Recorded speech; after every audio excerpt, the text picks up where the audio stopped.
Hello everyone and welcome to our YouTube channel Notes ASAP. In the previous video, we have covered the entire chapter of Revolt of 1857 starting from the causes of revolt. Then we saw the outbreak and spread of revolt. After that, we covered the main centers and what were the failures and impacts of the revolt and how the British recaptured the states. So the entire chapter has been covered in the previous video. Now in this video we will be discussing about the exercise questions, and I hope it will be useful for every one of you. So let's get started. So first, multiple choice questions. The Vellore Mutiny occurred in, answer will be 1806. The first war of Indian independence was the revolt of 1857. हमने देखा था कि first slide में first हमारा जो part था उसमें ही हमने देखा था कि first war of Indian independence को रिवॉल्ट ऑफ 1857 बोला जाता है, और ये किसने बोला था? वी.डी. सावरकर ने. तो वो भी याद रखना है और ये भी याद रखना है. फिर adopted son of Peshwa Bajirao two कौन थे? नाना साहेब. और अगर the adopted son of Rani Lakshmibai पूछा जाएगा या the son of Rani Lakshmibai पूछा जाएगा तो होगा Damodar Rai. Birjis Qadir was declared the nawab of Awadh. जब हमने रिवॉल्ट ऑफ अवध पढ़ा था तो उसमें था कि कैसे ब्रिटिशर्स ने अवध को अनेक्स किया था on the basis of miss governance. फिर वहाँ पे अवध जो था वो एक एक्टिव सेंटर था 8 मंथ्स के लिए, जिसके बाद फिर बिरगिस कादिर को वहाँ का नवाब डिक्लेयर किया गया. फिर sir Hugh Rose succeeded in recapturing Jhansi. तो सर ह्यूज रोज से हमको याद रखना है कि रानी लक्ष्मीबाई का और सर रोज का वहाँ पे एक वो रिवॉल्ट हुआ था. फिर Indian civil services act was passed in 1861. तो जो हमने देखा था इम्पैक्ट्स, उसमें जो पॉइंट था इंडियन सिविल सर्विसेज कब पास हुआ था तो 1861 में, जिसके अंदर हमने ये देखा था कि इस एक्ट के अंदर जितने भी ब्रिटिशर्स थे उन्होंने इंडियंस के लिए एनकरेजमेंट के लिए ये एक्ट पास किया था, जिससे इंडियंस भी सिविल सर्विसेज में अपनी जगह बना सकते हैं और उसका जो एनुअल एग्ज़ाम होगा वो लंदन में होगा. फिर immediate cause of the revolt was Enfield rifle. मतलब एनफील्ड राइफल को ब्रिटिशर्स ने इंक्लूड किया था, जिसके वजह से ये जो पूरा रिवॉल्ट है वहाँ से स्टार्ट होता है. फिर आता है very short answer type questions. सबसे पहले mention any one political cause of the revolt of 1857. तो पॉलिटिकल कॉज कुछ भी लिख सकते हैं हम, कि जो भी हमने देखा था पॉलिटिकल कॉज में कि दो सिस्टम को एक्सेप्ट कराया जाता है. एक होता है सब्सिडियरी अलायंस सिस्टम और दूसरा डॉक्ट्रिन ऑफ लैप्स. तो आप वो भी लिख सकते हो या फिर ये आंसर भी लिख सकते हो कि जो भी प्रिंसेस ऑफ स्टेट्स थे उनको उनका राइट जो था कि अगला जो राजा रहेगा वो उसका बेटा रहेगा, तो वो वाले राइट्स जो थे प्रिंसेस के वो छीन लिए गए थे. तो ये एक पॉलिटिकल कॉज हो सकता है. फिर सेकेंड है why do you think the sepoys refuse to go to the Burma in 1824. इसमें हमने मिलिट्री कॉजेज देखा था कि जो सिपाही थे वो बर्मा जाने से इसलिए मना कर रहे थे due to the new rule like crossing the sea. Crossing the sea में हमने क्या देखा था कि ऐसा एक लॉ जिसमें कोई भी पर्सन अगर वो नदी या समंदर क्रॉस करता है तो उसमें क्या रहता था, उनका ट्रेडिशन और रिलीजन लॉस हो जाता था. What was the immediate cause of the revolt of 1857? तो immediate cause of revolt of 1857 was the Enfield rifle, जो कि किससे बना रहता था? Fat of pigs and cows. फिर mention any 4 centres of the revolt of 1857. तो कोई भी 4 सेंटर्स, हमने 6 देखे थे, कोई भी 4 लिख सकते हो, जैसे Delhi, Kanpur, Jhansi and Lucknow. And fifth है इसमें why do you think the civil services Indian civil services act of 1861 was passed. तो ये क्यों पास किया गया था? To encourage the entry of more Indians in the covenanted services.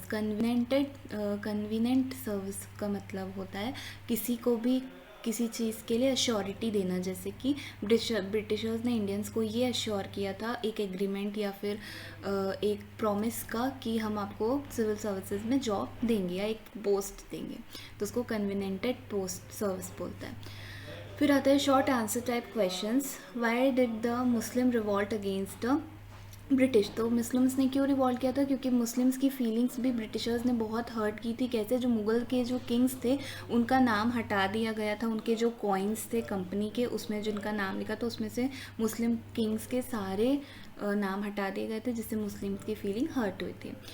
List 2 economic causes of the revolt of 1857। Economic cause क्या थे कि जो भी पीजेंट्स और ज़मींदार थे वो लोग बहुत डिससेटिस्फाइड थे with the revenue policy of the British.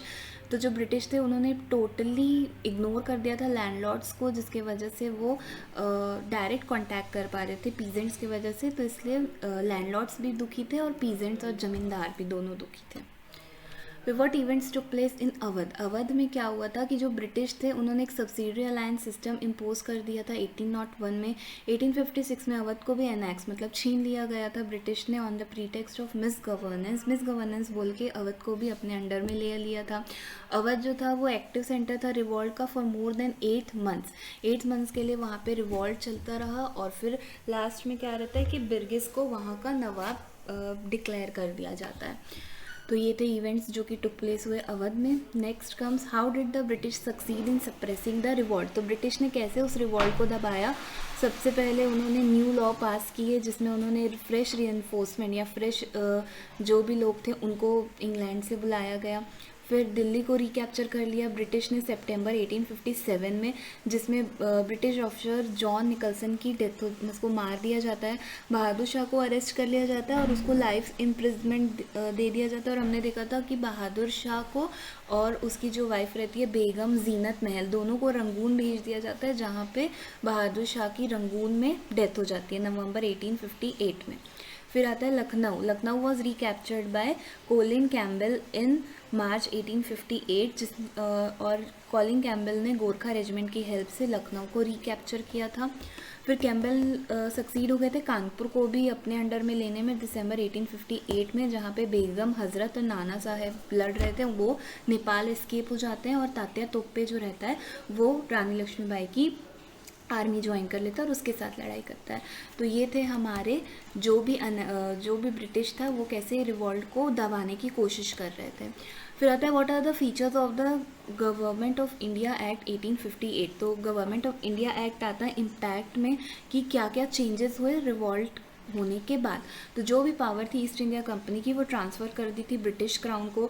एक ब्रिटिश मेंबर को अपॉइंट किया गया था as the secretary of state for the matters related to the governance of India. Means जो कि गवर्नमेंट कुछ इंडिया को चलाने के लिए उन्होंने क्या किया था, एक ब्रिटिश मेंबर को अपॉइंट कर दिया था जिसकी पोस्ट थी सेक्रेटरी ऑफ स्टेट, जो कि हर मैटर में अपना व्यू देगा और वो देखेगा कैसे गवर्नमेंट चल रही है। तो जो सेक्रेटरी था was to be assisted by the advisory council of 15 members और उस काउंसिल को बोला गया इंडियन काउंसिल। मतलब जो सेक्रेटरी है उसको एक काउंसिल के अंदर बैठना पड़ेगा जिसके साथ उसके साथ 15 मेंबर्स रहेंगे और उस काउंसिल को इंडियन काउंसिल बोला गया। और जो गवर्नर जनरल की जो डेजिग्नेशन था उसका नाम चेंज करके वाइस रॉय कर दिया, तो उसकी पोस्ट का नाम वाइस रॉय हो गया था under the act of government of India 1858। Lastly हम देखेंगे लॉन्ग आंसर टाइप क्वेश्चंस। उसमें फर्स्ट क्वेश्चन है list the military causes of the revolt. Military causes पूछा है। सबसे पहले उसमें आ जाएगा पॉइंट की न्यू रूल्स मतलब इंट्रोड्यूस कर दिया था क्रॉसिंग द सी, जिसमें हमने देखा कि कोई भी अगर सिपाही अपना सी क्रॉस करता है तो उसका जो भी ट्रेडिशन और रिलीजन है वो लॉस हो जाएगा। उन दिनों में crossing the sea means losing one's religion and caste. तो जो सिपाही थे उन्होंने बर्मा में जो एक फ़ाइट हो रही थी 1824 में उसमें जाने से मना कर दिया था, क्योंकि जो उनकी जो आर्मी थी वो क्रॉसिंग द सी का रूल करना चाहती थी, लेकिन उन्होंने बिल्कुल मना कर दिया सिपाहियों ने और बोला कि हम लैंड का रूट लेंगे। तो 1856 में कंपनी ने क्या किया कि एक न्यू लॉ बनाया जिसमें उन्होंने एकदम कंपलसरी दिया सब आर्मी पीपल के लिए कि उनको ओवरसी मतलब कहीं भी कभी भी बुलाया जाए तो उनको जाना पड़ेगा विदाउट एनी कोई भी मतलब उनको कोई वो नहीं होना चाहिए, कोई भी उनको कंप्लेन नहीं होना चाहिए कि हम नहीं जाएंगे एंड ऑल। फिर है second question what was the sepoys resentment against the Enfield rifle, how was it responsible for the beginning of the revolt. कि मतलब सिपाहियों को किस चीज़ की नाराज़गी थी एनफील्ड राइफल से और वो क्यों नहीं और वो क्या चीज़ थी जो कि बिगिनिंग ऑफ रिवॉल्ट रिस्पॉन्सिबल थी। तो 1856 में ब्रिटिश गवर्नमेंट ने एक न्यू राइफल इंट्रोड्यूस किया थी जिसका नाम था एनफील्ड राइफल आर्मी के लिए। तो वो जो राइफल थी वो एक ग्रीस्ड पेपर मतलब एक कुछ पेपर के ऊपर एक ग्रीस्ड रहता, कुछ मतलब तेल टाइप या फिर कुछ क्रीम टाइप का बोल सकते हो, ग्रीस्ड रहता था वो पेपर, जिसको हमको कार्ट्रिज के अराउंड अटैच करना था। इसके लिए राइफ़ल को रिलोड करने के लिए एक सिपाही को उस पेपर को अपने मुंह से बाइट करना रहता था। तो 1857 में एक रूमर स्प्रेड होता है कि वो जो ग्रीस्ड कार्ट्रिज रहता है वो सुअर और पिग्स और काउस की जो फैट रहता है उससे बना रहता है। तो इससे जो रिलीजियस सेंटिमेंट्स थे दोनों हिंदू और मुस्लिम के बहुत हर्ट हो जाते हैं, जिसकी वजह से जो सिपाही रहते हैं वो एकदम मना कर देते हैं कि हम न्यू राइफल यूज़ नहीं करेंगे, और वो रिवॉल्ट करने का, विद्रोह करने का डिसाइड करते हैं। तो ये आंसर हो जाएगा सेकेंड क्वेश्चन का। अब आता है third question, which were the main centres of the revolt and who were the leaders of these centres. तो हमने देखा था 6 टाइप के सेंटर्स, तो ये टेबल के फॉर्म में मैंने बताया है, जैसे कि दिल्ली में बख्त खान थे लीडर, कानपुर में नाना साहेब थे, लखनऊ में बिरगिस कादिर और बेगम हजरत महल, झांसी में रानी लक्ष्मीबाई, बरेली में खान बहादुर खान एंड बिहार में कुंवर सिंह। फोर्थ क्वेश्चन आता है, what were the main causes of the failure of the revolt. तो फेलियर ऑफ द रिवॉल्ट हमने देखा था जैसे कि रिवॉल्ट जो था वो बहुत लोकलाइज्ड कर दिया था, बहुत छोटी जगह में स्प्रेड हुआ था, जिसकी वजह से उसको डिफरेंट क्लासेस ऑफ पीपल का पूरा सपोर्ट नहीं मिला, और जो आर्मी थी बॉम्बे और मद्रास की वो लोग भी ब्रिटिश से एकदम लॉयल थे। और उसके बाद जो विद्रोही थे वो लोग एक ब्रेव फ्रंट, मतलब एक बहादुरी वाला उन्होंने अपना हिस्सा रखा, लेकिन उनके पास ब्रिटिश के जितने रिसोर्सेज या फिर जितने भी हथियार थे उतने उन लोग में वो लोग सक्षम नहीं थे। फिर जो विद्रोही थे वो लोग प्रॉपर लीडरशिप लैक कर रहे थे, उनके पास कोई एक प्रॉपर लीडर नहीं था, जिसकी वजह से वो लोग एक इफेक्टिव मैनर में लड़ाई नहीं कर पाए। तो जो भी विद्रोही थे उनमें एक्सपीरियंस की कमी थी, आइडियोलॉजी उनकी बहुत छोटी थी, और उन लोग का मैनेजमेंट सिस्टम भी बहुत बुरा था। तो और उनको कोई भी आइडिया नहीं था कि वो जो कैप्चर्ड स्टेट उन्होंने जो कैप्चर किया है ब्रिटिश से, उसको कैसे हम आगे चल के मतलब संभाल सके, जिसकी वजह से ब्रिटिशर्स ने वापस से रिकैप्चर कर लिया। Now the fifth and the last question is, list the 3 impacts of the revolt of 1857 कि क्या क्या चेंजेस हुए आफ्टर द रिवॉल्ट। तो सबसे पहले था government of India act 1858 was passed, जिसमें हमने देखा था जो भी पावर्स थी ईस्ट इंडिया कंपनी की वो ब्रिटिश क्राउन को वापस कर दी गई थी। जो गवर्नर जनरल का जो डेजिग्नेशन था वो वाइसरॉय में चेंज हो गया था। सेकेंड पॉइंट आता है कि जो रिस्पेक्ट, डिग्निटी और ऑनर थी नेटिव प्रिंसेस की वो एक्नॉलेज की गई, मतलब जो भी छोटे छोटे या बड़े बड़े जो राजाएं थे उनके बेटों का जो हक था, जो रिस्पेक्ट थी या जो उनका ऑनर था उसको वापस कर दिया गया।